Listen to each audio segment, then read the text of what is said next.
Assalamualaikum warahmatullahi wabarakatuh. Good morning, everyone. In this time, I will explain about my experiment report. The title of my report is Urease Enzyme Test. Okay, this is the topic outline of my presentation. The first is introduction, and the second is background, third method, and fourth result, and then discussion, and the last one is conclusion. Okay, the first is introduction. Enzymes are the most abundant protein group in living cells. Now, approximately more than 2,000 enzymes have been identified, each of which functions as a catalyst for chemical reactions in living systems. Enzyme synthesis occurs inside cells, and most enzymes can be obtained by extraction from tissues without impairing their functions.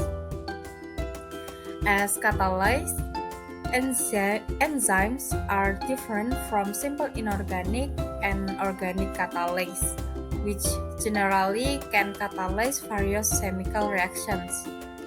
Enzymes have very high specificity, both for the reactant or substrate and the types of reaction they catalyze.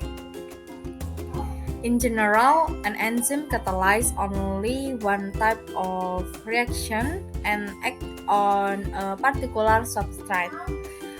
Then the enzymes can increase the reaction rate tremendously without the formation of byproducts, and the molecules function in aqueous solution under normal or physiological pressure, temperature, and pH conditions. Only a few non-biological catalysts are equipped with such properties. Many factors affect enzymes' activity.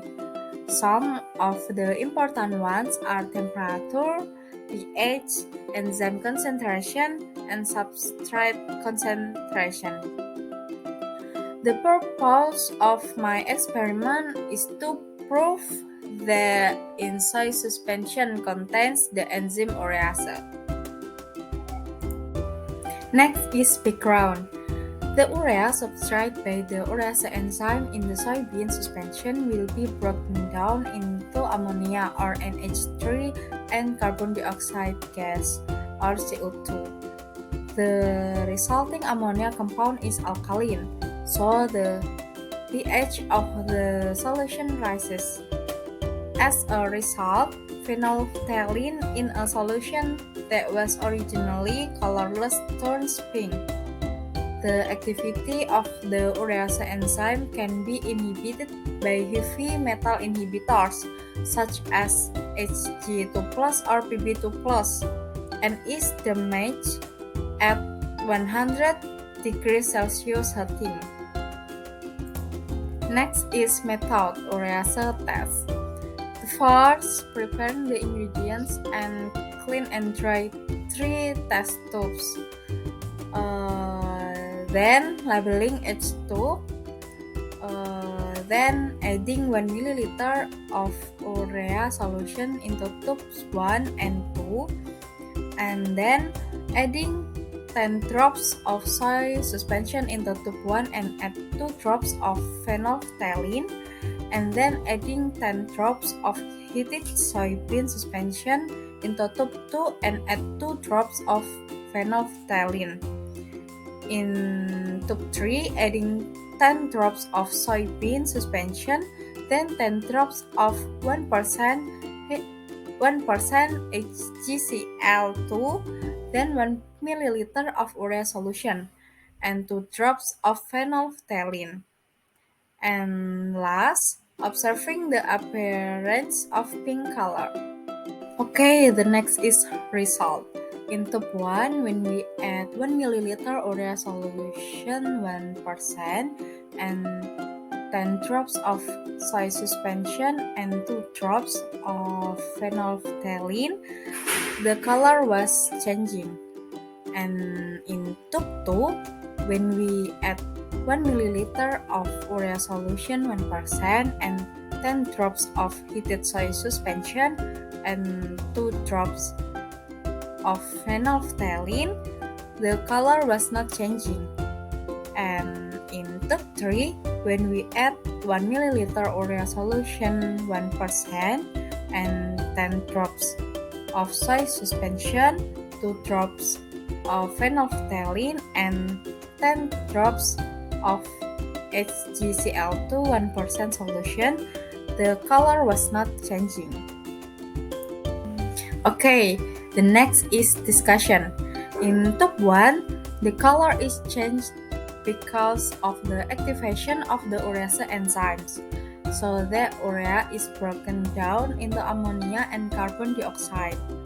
The addition of basic phenolphthalein causes the pH of the solution increase. So the solution become pink.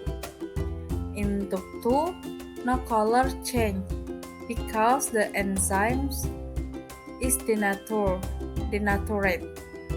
This happens because tube 2 use heated and boiled soybean suspension that cause damage to the enzymes, so urea can be broken down. In tube 3, the addition of HgCl2 as a non-competitive inhibitor causes the enzyme cannot work well or inhibited, so the urea cannot be broken, which is indicated by there is not color changing. Okay, last is conclusion. The result of the urease test show that the soybean suspension contain the enzyme urease that is proved by the color changing of phenolphthalein, which had no color become pink color. The activity of the urease enzyme can be inhibited by heavy metal inhibitors, such as Hg2+ or Pb2+. The urease enzyme is also damaged at 100 degrees Celsius heating.